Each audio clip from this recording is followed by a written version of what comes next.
अस्सलाम वालेकुम दोस्तों। दोस्तों, हमारे शरीर में जब भी कोई दर्द होता है, शरीर के किसी भी हिस्से में,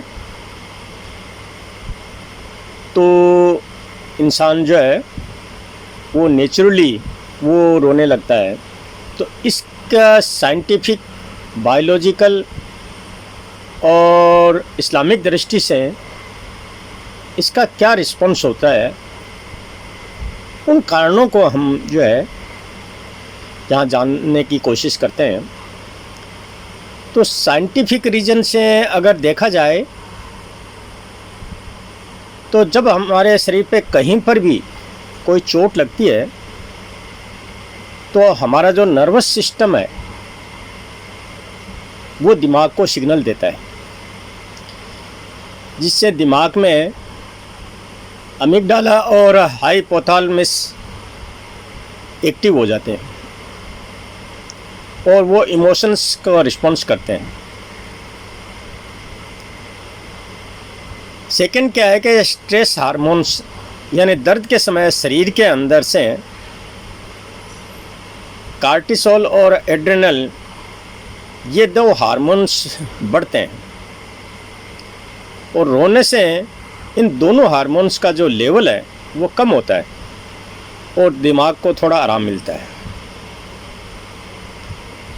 अब पेन जो है कम करने का जो तरीका है कि आंसू बहने से शरीर में हमारा जो एंडोर्फिन्स रिलीज़ करता है, जो नेचुरली एक पेन किलर की तरह काम करता है,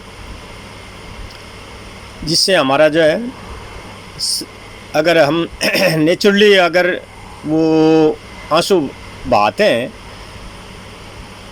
तो ये पेन किलर जो है की तरह काम करता है। हमारा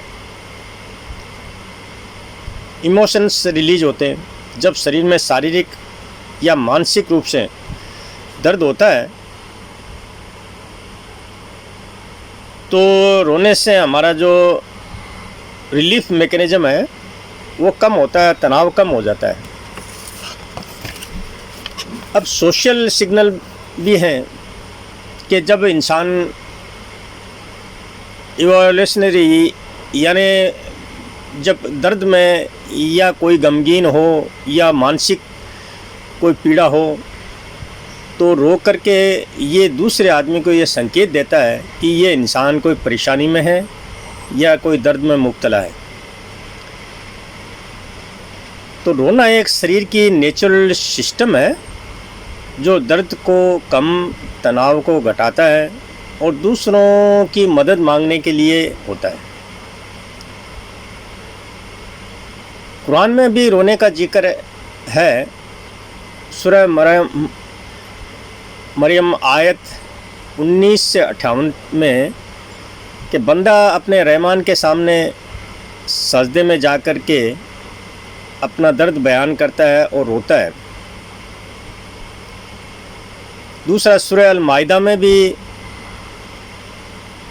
आयत नंबर 5 से 83 में कहा है कि ईमान वाले जब अल्लाह की बड़ाई सुनते सुनते उनका ईमान ताज़ा हो जाता है और वो अश्क बहाने लगते हैं।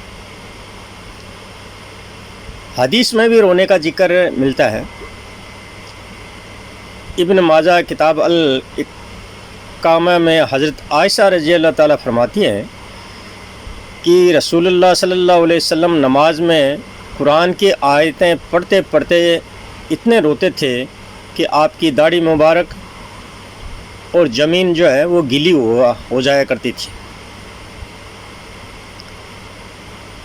कब्र व आखिरत में भी दर्द के ऊपर रोना, यानी तिरमिज़ी हदीस नंबर 2308 में अल्लाह के रसूल फरमाते हैं कि कब्र जो है वो आखिरत की मंजिल है। अगर ये आसान हो गई तो सारे काम जो है हमारे आसान हो जाएंगे। तीसरा जो है रोना रहमत की निशानी भी मानी गई है।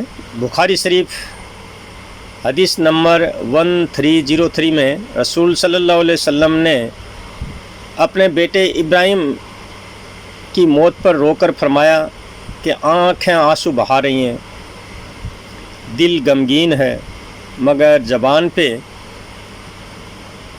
ज़बान वही कहती है जिसमें मेरा अल्लाह राज़ी हो।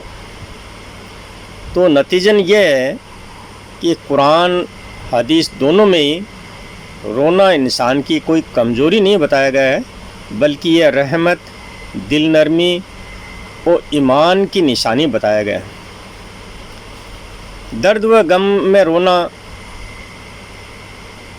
जायज़ है, मगर अल्लाह से शिकायत करना ये जो है नहीं, बल्कि सब्र करे और दुआ करे।